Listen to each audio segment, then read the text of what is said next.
Hello there, my name's Mark, and these are my Dice Tales, and today I've been playing Dragon Rampant. It's a game from Osprey Games. It's its complete rule set in this small book, which you can get from Amazon and game shops and various other sources. And it's set you back, I don't know, anywhere between, I think, just over a tenner. I think it might have been. It might have been cheaper if you get it on eBay sometimes. What it is, so it's a complete rule set. Today it's my first time out. A friend has given me a demo, a run through of the game. I'm using all my miniatures and terrain, and he's bringing his own army. And basically, it's very generic. It's a system where it basically tells you what is a heavy foot troop, a light foot troop, a missile troop, an elite troop, a war beast. And such like that, and then you add your own abilities to them, and anything can represent these units. Heavy foot troop might be a group of 3 trolls. It might be 12 heavily armoured men. Cavalry, I use drow. I've got Drider, so I've used 2 Drider and a Spider that I've got because I don't have quite enough Driders to go for it. So they're all the same size base and they look pretty cool together. My opponent's got a war beast, and that can be anything you want. His was a tree man. It's a heavy war beast, sort of with a big pounding attack. Cavalry, knights. It can be light cavalry, heavy cavalry, cavalry with lances, cavalry with bows. It can be whatever you like, and this rule set will set you up to play it. So this isn't a review at all, really. It's just my first time out, my first impressions, my first game in my style of bat rep, my speeded up bat reps. So this was a 2-hour game, as we were constantly just flicking through the rulebook just to make sure we were doing the game correctly, and so I knew where we were up to. In that 2 hours, I made up my warband. So I brought a box of D&D miniatures from games such as Wrath of the Shardlon and Castle Ravenloft. So I had a big box, miniatures like this, and I was able to source a drow army from that. So as you can see, my drow army consisted of a leader who was a wizard, some cavalry units, elite cavalry I think they were, and they were my Drider units and a large spider. Had 2 ravenous hordes, which were just my small spider models. I had some Null heavy footmen, so they're sort of the pounding anvil to my army, I hoped. And I had some sneaky drow who were light missile troops. So I had a fairly mixed army. I had spellcasters, archers, heavy footmen, cavalry, and hordes. So did I have 7 units? I think I had 7 units in total. We'll see that on the map in a moment. And my opponent brought Men of the West, so what that meant, he had a leader on a griffin, a non-flying griffin, and just a standard griffin, 1 unit of heavy footmen, I think 2 units of heavy cavalry, and 1 greater war beast who was, in this game, he chose to represent it as a tree man. So it felt very Rohan Entish. My army looks more like something out of Narnia. And that's what the game's all about. It's about using your imagination, taking what you've got, and making a story and a game session out of it. And I love that. I love the freedom that you're not tied down to a lore, a models range. It says that at the beginning of the book, so it's got an introduction here. It says, keep it simple, the emphasis is on fun, replay, and a bit of a throwback to the 1970s and 80s when all this sort of gaming kicked off. No unusual dice or cards or supplements needed. Quick play with minimal record keeping. It's not reinventing the rules. So there's another game called Lion Rampant, which is more historical. This one really just introduces mages and dragons and such. Let the scenario drive the game and make the victory conditions interesting, like a narrative story. Give the players extra goals. We didn't go into some extra goals. There are some rules that we didn't do in this particular matchup, but I'm looking forward to in the future. Offer a malleable army selection. No hard and fast army lists tied to manufacturers' ranges. Don't allow magical monsters to overpower the gameplay. All troop types are equal in various circumstances. And that's about it. I think that's sort of a pretty good introduction. You can play it on bigger boards. We decided to play it on a skirmish 3x3 board. I think it's perfect for my camera. And yeah, so I'll leave it there. I'll do another bit of a description at the end. If you're new to my channel, I do a time-lapse format. So I've got a camera just looking over the table. I'm going to pop on some music. I'm going to have text displayed on the side. So if you need to go into silent mode, you can still follow what's going on. And the game will take maybe about 10 minutes to watch. There are timestamps below if you want to sort of skip straight to the gaming or the interview at the end. And that's it for now. Thank you for watching. Do like and subscribe if you want to encourage me to do more. And do comment if you think the text is too fast, or not big enough, or the music's annoying you. Or I'm annoying you. Anyway, so let's get to the game. I'll see you on the other side.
Hi there, welcome back. Thank you for watching Mark's dice sales on his first playthrough of Dragon Rampant by Osprey Games. Wow, that was bonkers. I'm shell-shocked because it was so different to any other game that I've played.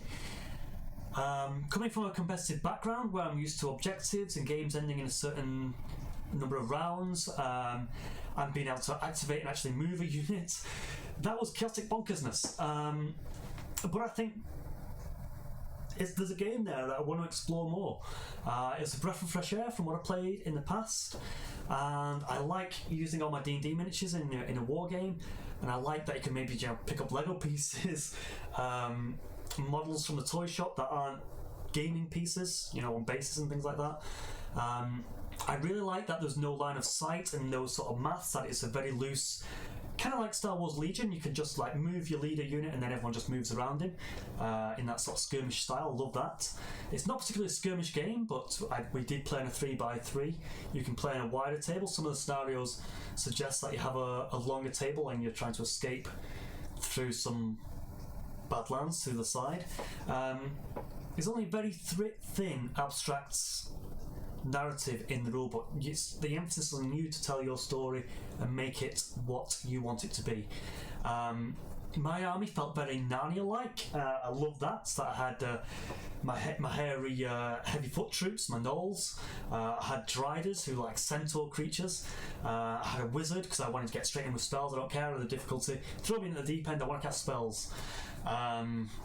Little horde units and magical archers, casting lightning bolts. It was cool. There was some narrative moments when my wizard was charged by the knights and his rolls went badly and mine went particularly well.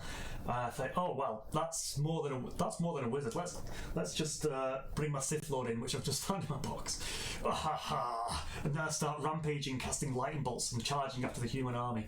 That was a cool narrative swing to the game when I thought everything was going wrong for me, when I couldn't move a unit. It comes, okay, it's your turn, dice. I can't do anything. Back to you. That was weird. That threw me completely. I was like, what is this?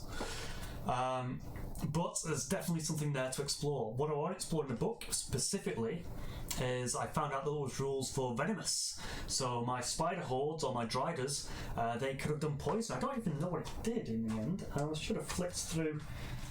I know I've been eyeing up and I can't quite remember what it does. I think it's extra damage if you roll 6s or something like that in your attacks.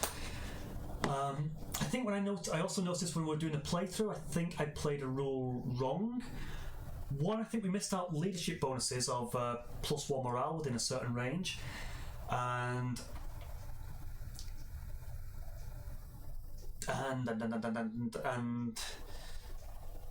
no, I'll leave that. And also, there's extra rules in the book for, instead of just scenario victory points, where he had to kill my ring bearer in this particular one.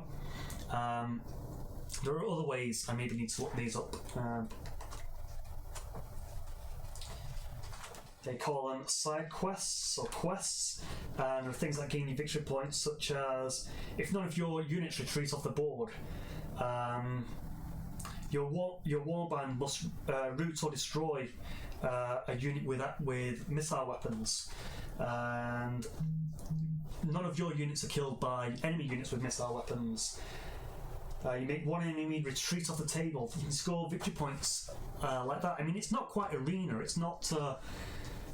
It seems very luck-based. I think you might choose like 3 of those. There's more in the book. There's a sort of page through of them, but I think it says like you choose 3 and then you can have them open or hidden until you score them. That'll give it another twist, because this particular kill, I don't just like kill each other missions generally. So I want to explore more. They're my initial thoughts. It threw me the activations, and pretty much straight away after the game I think, well, maybe you should always be able to activate 1 unit, or if you fail to activate a unit you get a chip, and if you get 2 chips you can then cash in your chips and activate a unit, but then pass the turn back, things like that. So I did go off into the forums and say, anyone do house rules for this? I mean, because it's such a small book, I expected that someone's written their thoughts on it. But I'll play it as it is from the book a few more times before making any changes, and as I say, explore those other things and diversify my army with those extra abilities and things like that. And I want to see how it turns out. Definitely a breath of fresh air and an enjoyable one. And being able to use my D&D miniatures from my D&D board games, which don't get a lot of play anymore, to be honest, is fantastic. I believe someone's done a Xenos Alien Rampant in a files section on the Facebook forums, so I could be playing with my Star Wars Legion miniatures. I mean, Star Wars Legion is a fantastic game. That's my top game at the moment is definitely Star Wars Legion, closely followed by Kill Team, then Kings of War Vanguard, and then maybe Warcry, and then X-Wing is currently coming back under my radar. So I play way too many games, and when you've got way too many games and you've got a mix of models, this is fantastic. I'm wondering, what can my Wild West Exodus miniatures be? I think, is there a steampunk version of it? I'm already thinking about scanning the book and maybe making my own little cards, so this game will slow down by just flicking through the pages, checking the rules, and maybe flicking through the pages to find the unit types each time. So having the cards handy. I think I've already found an Excel sheet in that online Facebook group that lets you basically click here, and on the first page you'll have that unit's profile all made for you. So there is that. So if you're interested, check out the Facebook group and look in their files section. And yeah, that's me. That's my bat rep. Enjoyable game. Thank you for demoing it to me, and I hope you like my playthrough and my bat rep style. Not much of a bat rep, more just the thoughts on such. We're good there. I'm going to leave it there. Thank you, Internet. Thank you very much, and goodbye.